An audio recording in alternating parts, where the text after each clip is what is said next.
के चीफ और नगीना सांसद चंद्रशेखर आजाद ने हाल ही के अंदर बिहार के पटना में एक बहुत बड़ी रैली आयोजित की थी। इस रैली के अंदर बड़ी संख्या में लोग पहुंचे और इस रैली में पहुंचे लोगों की वजह से यहां पर जो सत्ताधारी पार्टी है उनके और विपक्षी राजनीतिक पार्टियों की तरफ से भी अलग अलग प्रतिक्रिया सामने आ रही है। लेकिन सबसे दिलचस्प और चौंकाने वाली बात यह है कि भीम आर्मी चीफ और नगीना सांसद चंद्रशेखर आजाद की इस रैली के अंदर पहुंचे भीड़ के बावजूद भी तेजस्वी यादव की पार्टी की तरफ से इस रैली का स्वागत किया है। चंद्रशेखर आजाद की तरफ से आयोजित इस रैली और उनकी तरफ से चुनाव लड़ने के ऐलान के बाद आरजेडी यानी तेजस्वी यादव की पार्टी की तरफ से प्रवक्ता ने कहा कि चंद्रशेखर आजाद सांसद है देश के और वो कहीं भी आ सकते हैं, उनकी पार्टी चुनाव लड़ सकती है। हमारी तरफ से कोई आपत्ति है वो नहीं होनी चाहिए। देश लोकतांत्रिक देश है और कोई भी देश है वो कहीं पर भी चुनाव लड़ सकता है।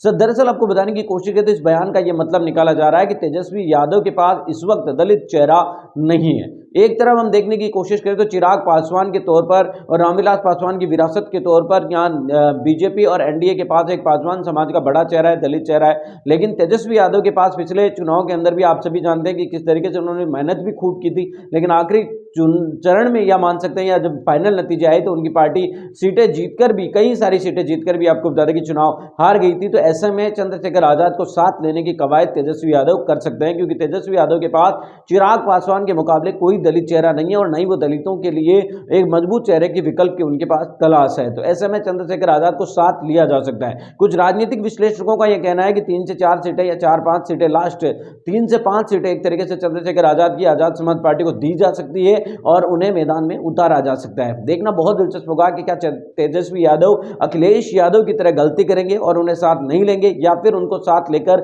उस गलती को नहीं दोहराएंगे। ये तो आगे आने वाला वक्त बताएगा। लेकिन चंद्रशेखर आजाद ने बिहार की पॉलिटिक्स में उथल पुथल मचा दी है और सभी सीटों पर अकेले अभी अपने दम पर लड़ने का ऐलान उनकी तरफ से किया गया है। देखना दिलचस्प होगा कि आगे आने वाले दिनों में वो क्या किसी राजनीतिक पार्टी के साथ गठबंधन करते हैं या नहीं। दूसरी तरफ आपको बता दें कि तेजस्वी यादव क्या चंद्रशेखर आजाद की तरफ हाथ बढ़ाते हैं या नहीं, ये भी देखना बहुत दिलचस्प